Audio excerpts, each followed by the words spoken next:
Olá, gente, tudo bem com vocês? Então, a ideia desta videoaula aqui é fazer uma parada, pensar um pouquinho sobre as videoaulas anteriores e fazer um checkpoint.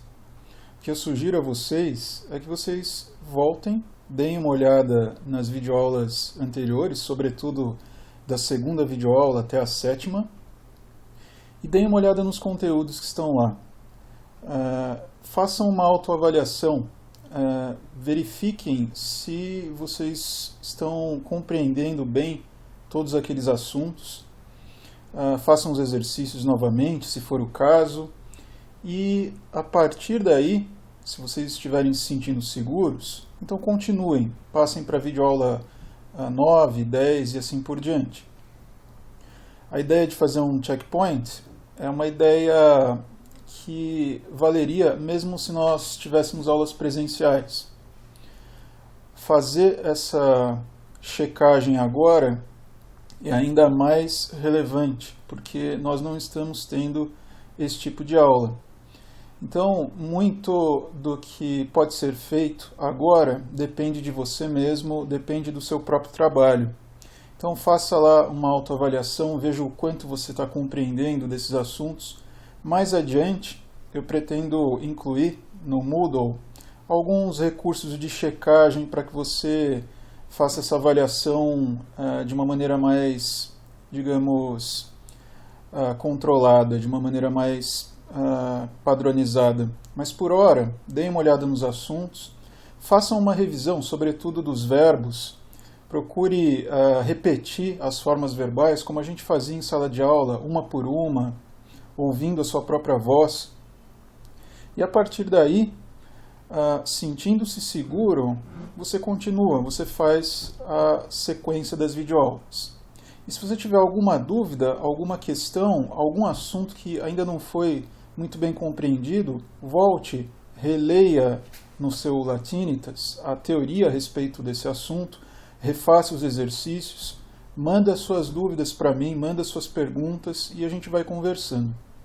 Nesta videoaula aqui, eu escolhi mostrar para vocês, em primeiro lugar, como fazer uso do roteiro de revisão número 2, que eu já coloquei no Moodle, e na sequência eu escolho um daqueles assuntos de revisão para uma explanação um pouco mais alongada aqui nesta videoaula de revisão. E ao fim eu volto aqui para conversar um pouco mais com você. Tudo bem? Então vamos dar uma olhada agora no roteiro de revisão número 2. Muito bem, então, pessoal, eu entrei aqui no disciplinas.stoa.usp.br e fui até Língua Latina 1. Ali no campo das videoaulas, eu posso ir até a videoaula L1/08 ou no roteiro de revisão aqui. Bom, eu vou entrar na videoaula, que é aquela em que a gente está agora, e ali vocês vão encontrar também o caminho para o roteiro de revisão e os assuntos aqui que eu sugiro que você reveja. Então, indo pelo roteiro de revisão, só para ilustrar o funcionamento, vocês vão ver que é basicamente do mesmo jeito, do mesmo modo que naquele primeiro roteiro de revisão que eu já havia colocado no Moodle. Então aqui eu dividi em 3 grandes entradas os assuntos. Na primeira entrada, basicamente os assuntos de morfologia nominal, com exceção do último, que é um assunto de sintaxe. No 2, na entrada 2, assuntos de morfologia verbal. E na 3, os textos já traduzidos, e eu peço para que você dê uma olhada de novo no vocabulário desses textos. Então veja, se você vai, por exemplo, aqui em pronomes possessivos, você pode encontrar a página do Latinitas, onde você vai encontrar esse assunto, e do lado eu coloquei o link para a videoaula correspondente, então isso em todos eles. Então se você tem dúvidas apenas, por exemplo, em adjetivos de segunda classe, você vem aqui e tem o caminho apenas para a videoaula em que esse assunto é tratado. Ou se você tem dúvida em alguma outra coisa, então aí as outras videoaulas. Se você quiser rever tudo, eu sugiro essa divisão aqui, entre 1, 2 e 3, porque é uma divisão em que você pode circular talvez mais rapidamente pelo tipo de assunto, né? Morfologia nominal, morfologia verbal e tradução em vocabulário. Bom, vamos pegar qualquer um aqui, vamos pegar o primeiro como exemplo. Eu vou lá na videoaula L1/02 para rever aquele primeiro assunto e tem aqui o vídeo, né? Você pode abrir, aí aquele mesmo processo, né? Você sabe que você pode expandir aqui a tela e está lá o comecinho da videoaula.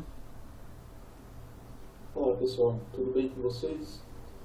Essa videoaula é sobre os pronomes possessivos, a terceira declinação de item em i e o imperfeito do subjuntivo. Bom, vocês entenderam como é que funciona, né? Sugiro sempre que você expanda a tela, que você faça a coisa de maneira que seja visível para você. E é isso. No mais, você vai lá na tabela, faça a sua revisão e assim que você se sentir seguro, razoavelmente seguro em relação a esses assuntos, prossiga para a videoaula 09. Na sequência, eu vou falar de um assunto desses daqui que eu escolhi para fazer uma revisão para vocês nesta videoaula. Eu vou falar em particular da terceira declinação de tema em i e da terceira declinação de tema em consoante. É o que eu vou fazer na sequência. Então vamos lá. Bom, gente, nessa nossa revisão da terceira declinação, eu considero novamente aqueles dois subtipos dessa declinação, que são os temas em i e os temas em consoante. Então eu volto às tabelas que eu já usei para esses dois assuntos, só que eu acrescento alguns pontos novos àquela tabela, de tal maneira que esta daqui não é apenas uma aula de revisão, mas ela também traz alguns conteúdos novos. Vamos dar uma olhada nisso. Bom, para o primeiro ponto aqui, terceira declinação de tema em i, eu repito a declinação de Kiwis e de Maria, já vista na aula correspondente. Eu só observo aqui as terminações de genitivo plural em i1, tanto para masculinos e femininos quanto para neutros, i1. No caso dos neutros, eu observo esse i no ablativo singular, e os três casos iguais no plural aqui, ia. No caso dos substantivos de tema em consoante, como a gente vai ver agora, eu observo, por comparação, o genitivo plural em no caso dos masculinos e femininos, e no caso dos neutros, o ablativo singular em e os três casos do plural em a, apenas a, não ia, e o genitivo plural em Então, essa é a declinação. Peço que você reveja, especialmente nas videoaulas ou no Latinitas, para que você, enfim, retome essas diferentes terminações. O que eu vou fazer a seguir é uma sistematização que procura explicar para você alguns meios de saber quando um substantivo é tema em i e quando um substantivo é tema em consoante. Bom, dê uma olhada nesse quadro aqui. Antes da gente poder fazer uma análise mais detalhada do que está aqui, eu preciso que você se lembre comigo do que são os parissílabos e os imparissílabos. Nós vimos isso em aula presencial. Bom, revendo aqui, um substantivo parissílabo é aquele que tem o mesmo número de sílabas no nominativo e no genitivo. Então, por exemplo, Kiwis tem 1, 2 sílabas no nominativo e Kiwis, 1, 2 sílabas no genitivo. A mesma coisa nubes e nubis. Já esse outro grupo aqui, ars, artis e nox, noctis, são imparissílabos. Por quê? Porque tem uma sílaba, ars, no nominativo e 1, 2 no genitivo. A mesma relação tem nox, uma sílaba no nominativo, e noctis, 2 sílabas no genitivo. Então eu tenho aqui casos de imparissílabos e parissílabos. Olhando do outro lado da tabela, eu tenho imparissílabos. Veja, dolor, 1, 2 sílabas. Dolores, 1, 2, 3 sílabas. Veritas, 1, 2, 3 sílabas. E veritatis, 1, 2, 3, 4 sílabas. A mesma coisa, corpus, 1, 2 sílabas, e corporis, 1, 2, 3 sílabas. Então aqui eu também tenho imparissílabo. se eu olho apenas agora no caso aqui dos neutros, eu tenho mare, mares, visualmente já um parissílabo, e aqui animal, animales, aparentemente eu tenho um imparissílabo. Veja, 1, 2, 3 no nominativo e 1, 2, 3, 4 no genitivo. Veja, 1, 2, 3 exemplar, nominativo, e 1, 2, 3, 4 exemplares no genitivo. Eu digo aparentemente imparissílabos, no caso de animal e exemplar, porque historicamente havia aqui um E, e aqui também um E, que desapareceu, não foi preservado, assim como foi preservado em mare. Né? No caso de mare, esse E não caiu. No caso de animale e exemplare, sim. Bom, isso significa que, historicamente, animal e exemplar são parissílabos. Mas o resultado atual, o resultado final, é de palavras imparissílabas, certo? Mas elas aparecem aqui, logo abaixo de mare, como parissílabas, porque elas se comportam como substantivos de tema em i. Nós vamos ver como sistematizar isso aqui tudo daqui a pouco.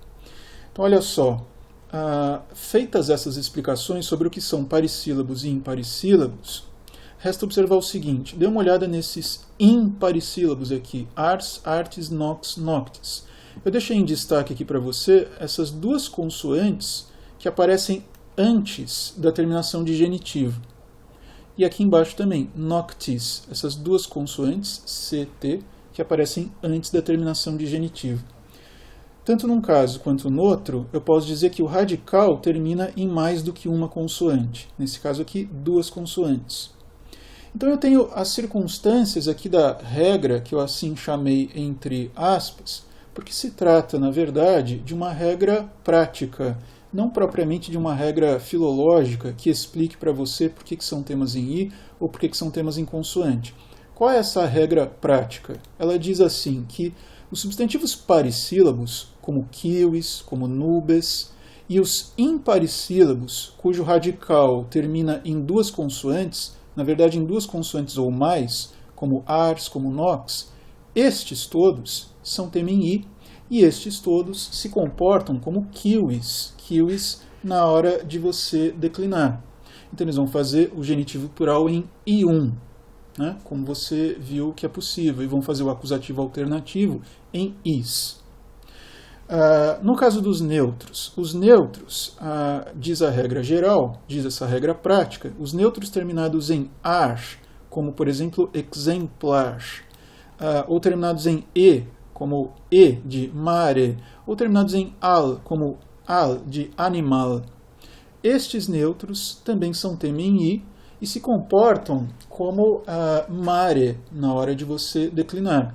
Então eles vão fazer o ablativo singular em i, diferentemente desses daqui, que vão fazer o ablativo em e, mas os neutros vão fazer o ablativo em i, o ablativo singular em i, e os três casos iguais do plural em ia, certo? Então, essa é a regra prática aplicada aos substantivos masculinos e femininos e neutros para identificá-los como temas em i. Os demais são quais substantivos? São os imparissílabos, né, de radical de apenas uma consoante. Você pode observar aqui, olha, dolor, dolores, você retira o is, sobra o r, uma consoante só. O eritas, o eritatis, você retira o is, sobra o t, uma consoante só. Ou corpus, corporis, um neutro, você retira o is, sobra o r, uma consoante só. Nestes casos aqui, você vai considerá-los temas inconsoante, e por isso você vai decliná-los como você declinou, no caso dos neutros, corpus, corporis, ou no caso dos masculinos e femininos, como você declinou dux, ducis. Ou seja, você fará o ablativo singular em e, inclusive para os neutros, e você fará o genitivo plural em né, só E no caso do neutro, você vai fazer, além do genitivo plural em os três casos iguais do neutro em a, apenas a, não ia. Então, recapitulando, se são parissílabos ou imparissílabos cujo radical termina em duas consoantes ou mais, ou se são neutros terminados em ar, e ou ao, você vai decliná-los como temas em I. Isso significa o quê? Que você fará o genitivo plural em I1 para todos eles, e além de genitivo plural em I1 para os neutros, o ablativo singular em I para os neutros. Além dos 3 casos iguais, IA, né, nominativo, vocativo e acusativo plural em IA, no caso dos neutros. Nos temas em consoante, genitivo plural 1, ablativo singular E para todos eles, e nominativo, vocativo e acusativo plural dos neutros em A. Bom, olhando esses outros exemplos aqui, você poderia pensar que aplicando a regra, você obteria o que você precisa. E daí vem essa aparente exceção. Veja só, pater, genitivo patris. O que me faz pensar que isso é um parissílabo. Logo, eu esperaria um genitivo patrium, genitivo plural. A mesma coisa para mater, frater e acipiter. Acipiter você pode traduzir por gavião. Bom, eu esperaria matrium, fratrium, accipitrium. Só que as formas encontradas não são essas, né? Por exemplo, no caso de patrium, eu coloquei inteira a declinação aqui para você ver que o genitivo é patrum. Ou seja, embora seja aparentemente um parissílabo, ele tem um genitivo plural em um, como seria de esperar de um imparissílabo. Bom, então vamos melhorar essa explicação, porque na verdade a forma completa, ou a forma não sincopada, é assim, olha, é pater pateris. Só que é uma forma que você não encontra este E, que eu coloquei aqui em todas essas formas, né, mater materis, frater frateris e accipiter accipiteris. Este E acaba sendo engolido, acaba sendo sincopado na formação do genitivo.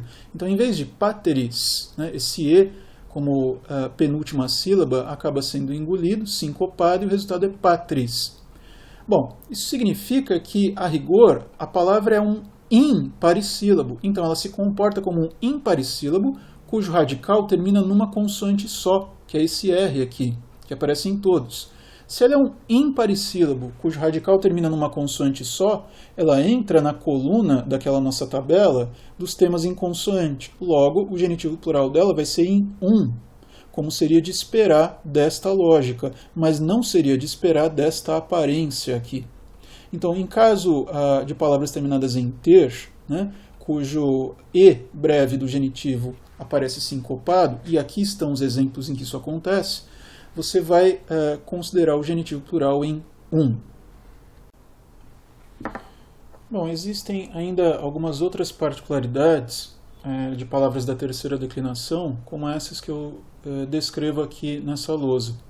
Então, em primeiro lugar, existem algumas palavras que fazem um acusativo em vez de em, como seria de esperar, e algumas palavras que, como essas daqui, que fazem acusativo em em, mas tem uma alternância no ablativo. Bom, nesse primeiro caso aqui, palavras que têm um acusativo em in e ablativo em i, né? Diferentemente do que a gente esperaria, né? Porque mesmo sendo palavras de tema em i, tem um ablativo em e, mas nesse caso você encontra o ablativo em i. Então, por exemplo, basis, né? A base, acusativo basim e ablativo basi.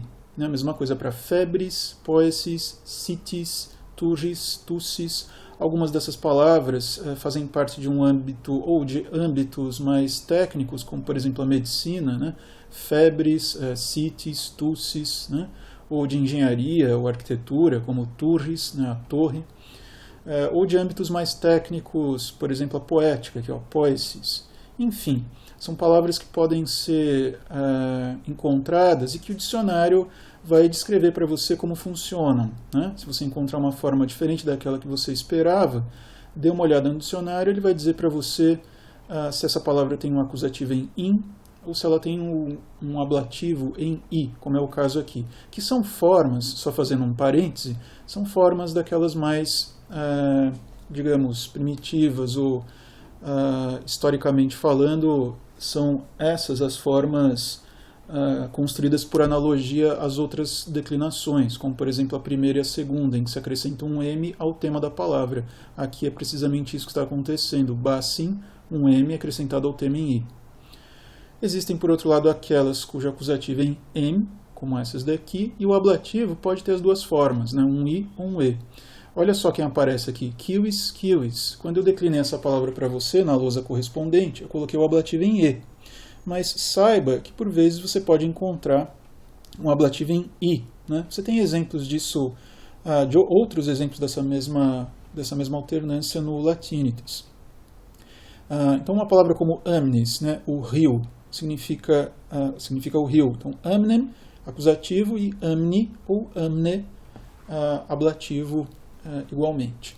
Certo? Então, tem aqui algumas palavras, né? Anguis, a serpente, kiwis, o cidadão, ignis, o fogo, nauis, o navio, ouis, a ovelha, né? Basis, base, febre, poesia, sede, torre, tosse, né? Algumas palavras aí com um funcionamento particular. Existem, além disso, alguns desvios daquela regra, entre aspas, lá que eu enunciei para vocês. São desvios daquilo que a gente esperaria. Por exemplo, palavras parissílabas, como essas daqui, canis, iuanis, panis, senex, né? Cão, jovem, pão, velho, que a gente esperaria que tivessem o genitivo plural em I1, mas tem o genitivo plural em né? Há razões de ordem filológica, de ordem histórica para isso. Não vou aqui explicá-las por conta da natureza do vídeo, mas numa outra ocasião a gente pode conversar sobre isso. Então, por hora, eu gostaria que vocês guardassem que há casos particulares que se desviam daquilo que se esperaria. Eu aproveito essas palavras aqui também para mostrar aquilo que acontece quando você estuda uma palavra junto com o genitivo. Veja só, em caso de senex, genitivo senis, né? O ideal é que você, ao estudar uma palavra da terceira declinação, você estude juntamente com o genitivo para que você saiba declinar essa palavra e, sobretudo, saiba encontrar essa palavra no dicionário, tendo visto uma forma dela num texto.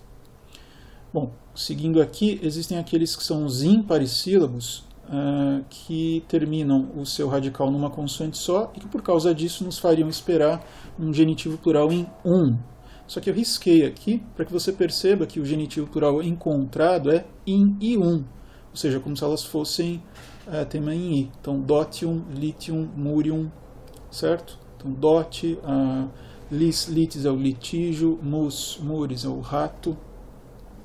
Bom, além disso, existem aquelas palavras que têm as duas formas, ou seja, nós esperaríamos, por exemplo, para apis, um genitivo em apium, e ele aparece, mas também há o registro de apum.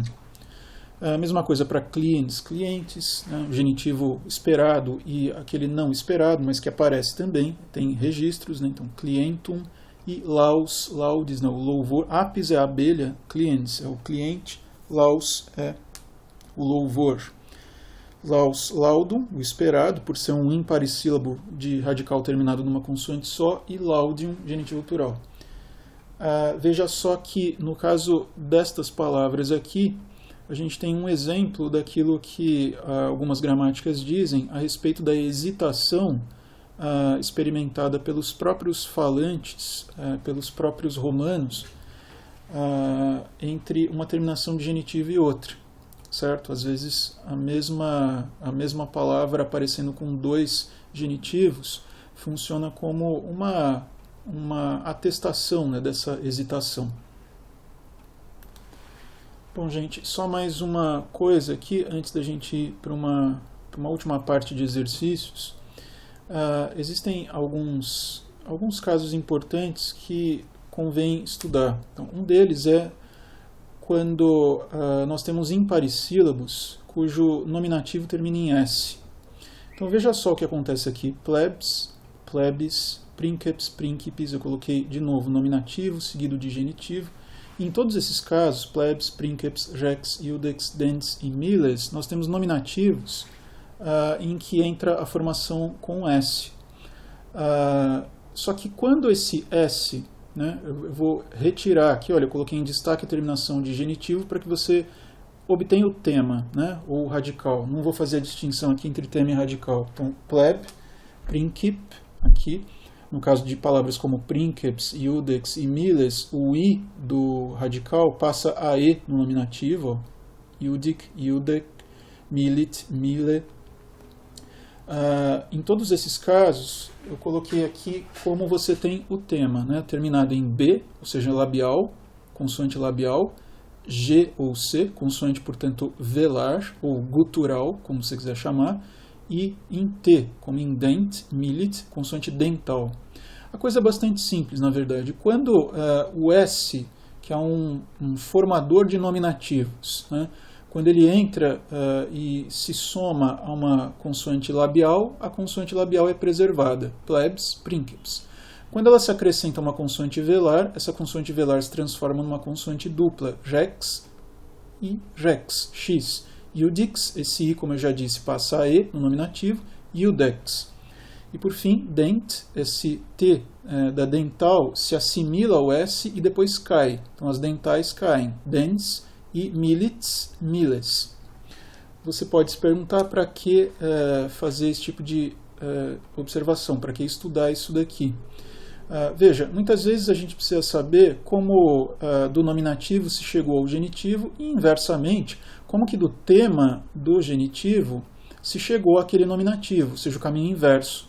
Por quê? Porque muitas vezes você encontra palavras nos textos como custodibus, como noctem, e você, vamos supor, não sabe o que elas significam, e daí como é que você vai procurá-las no dicionário?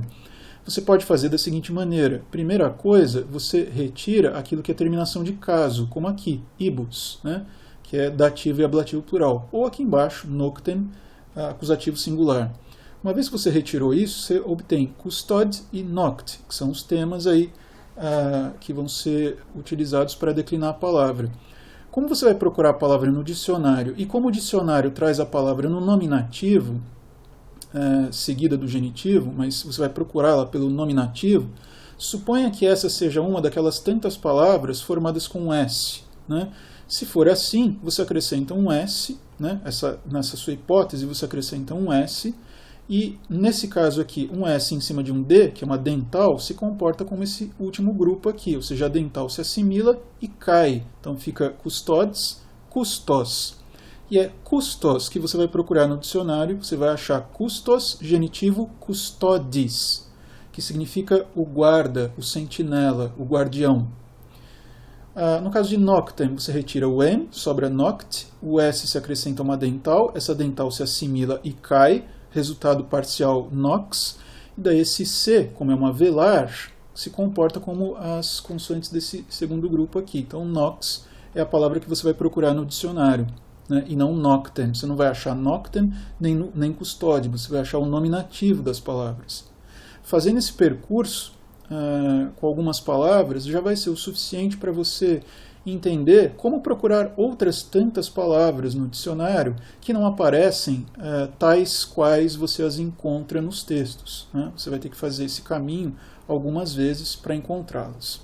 Tudo bem? Bom, na próxima lousa eu vou passar alguns exercícios para vocês. Então, para encerrar essa aula, eu mostro aqui para vocês 3 colunas em que eu dividi palavras de tema em I, de tema em consoante e casos especiais. Então, tudo que eu peço para você fazer aqui é algo parecido com aquilo que você já fazia em sala de aula, quando a gente declinava uma palavra em voz alta. Eu sugiro que você faça a mesma coisa, que você pegue essas palavras aqui e faça a declinação. Eu dividi aqui nesse primeiro grupo masculinas e femininas de tema em I e aqui neutras de tema em I. Lembre lá por que estas são neutras de tema em I. A dica que eu dou é a terminação E, ao, ar. E como que se faz a declinação de um neutro de tema em I. Lembra lá do ablativo singular como é, do nominativo, vocativo e acusativo plural e do genitivo plural como é. Lembre-se das mesmas coisas para fazer a declinação dos temas em consoante aqui, de masculinos e femininos, e por outro lado, desse outro grupo de neutros, né? Diferencie o ablativo singular destes neutros destes outros aqui, que são tema em I. E diferencie também o nominativo, vocativo e acusativo plural e o genitivo plural desses daqui em relação aos primeiros. E por fim, alguns casos especiais daquelas palavras que têm um ablativo alternativo, ou que tem um acusativo alternativo, ou que tem um genitivo plural diferente do que se esperaria, ou que tem um genitivo plural, digamos, extra, além daquele que se esperaria. tá certo? Então aqui você tem digamos, um conjunto representativo de palavras da terceira declinação que eu gostaria que você declinasse, que você escrevesse, além, é claro, de todos os exercícios que você tem no Latinitas para esse propósito, tá certo? Bom, gente, era esse o conteúdo dessa aula, que, como vocês viram, é mais do que uma simples aula de revisão, porque apareceram aqui sistematizações novas que não foram feitas nem em aula presencial, nem em aula por vídeo. Bom, eu fico por aqui nessa parte expositiva e falo um pouquinho mais com vocês a seguir. Até lá. Bom, gente, é basicamente isso.